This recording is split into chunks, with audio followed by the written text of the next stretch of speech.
Hello guys, welcome to our vlog. તો આવી ગયા છીએ નવા વ્લોગ સાથે ને પાછા રસોડામાં, કેમ કે આજે છે ને હું બનાવું છું વડાપાઉં. જો ઓલું બેટર તૈયાર કરું છું, બટેટા બાફા મૂક્યા છે અને આગળ શું કરું છું તમને પછી બતાવું. પેલા આ કરી લઈશું. ચલો, તમારે લોકોને બી વડાપાઉં ખાવા હોય તો આવો, પહેલી વખત બનાવું છું, કેવા બને જોઈએ. ચલો, બાબુ ખાશે?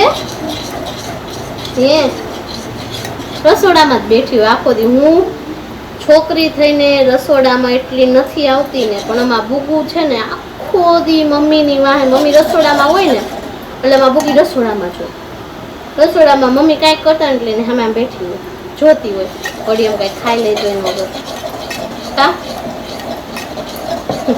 જોવે પાછી સાંભળતી જાય. શું જોઈ બાવ? શું ખાવું છે વાલીને? આમ જો હવે ઓલું મસાલો કે ને એ મસાલો રેડી કરું છું. આ બેટર રસોડામાં હાલો નીકળી ગયા.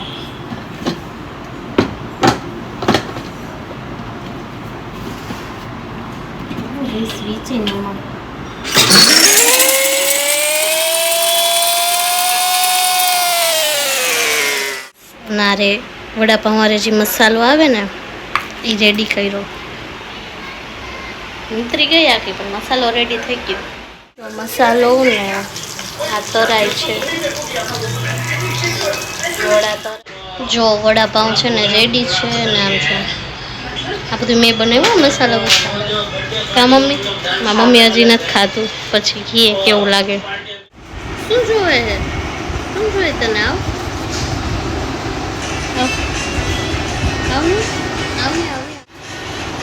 શું બુબુ? બાબા જાઉં અત્યારે કોણ જાય? મમ્મી તમને વડાપાઉં કેવું લાગ્યું? બહુ સરસ, સારું. આજ તમે એકલીએ બનાવ્યું હતું, કેમ કે આવું જ બધું બનાવતા રહ્યું અને અમને ખવડાવતા રહ્યું. મારા મમ્મી ગયા હતા અહીંયા સામે મારા માસીને ઘરે, તો આજ મેં એકલી જ બધું બનાવ્યું. કા મમ્મી? હા, આ તો મારી દીકરી મને તૈયાર થાળી આપી. શીખવાનું છે બધું. રસોઈ બનાવવામાં ભૂલી ગઈ કે મેં તો ખાતું જ નથી ને, હું તો વડાપાઉં ખાતી નથી, મને તો ભાવતું નથી. તો બ્લોગમાં જરાક વચ્ચે ફોન આવી ગયો તો ધરુનો નામ છો. આપણી સુખ દુઃખની સાથી એટલે મેગી. અને જો મેગી બનાવું છું કેમ કે છે ને હું વડાપાઉં નથી ખાતી, મન ન ખાય. મને હે ને હું કંઈક બનાવી લઉં ને એટલે હું થાકી જાઉં, પછી હું કાંઈ ન ખાઉં.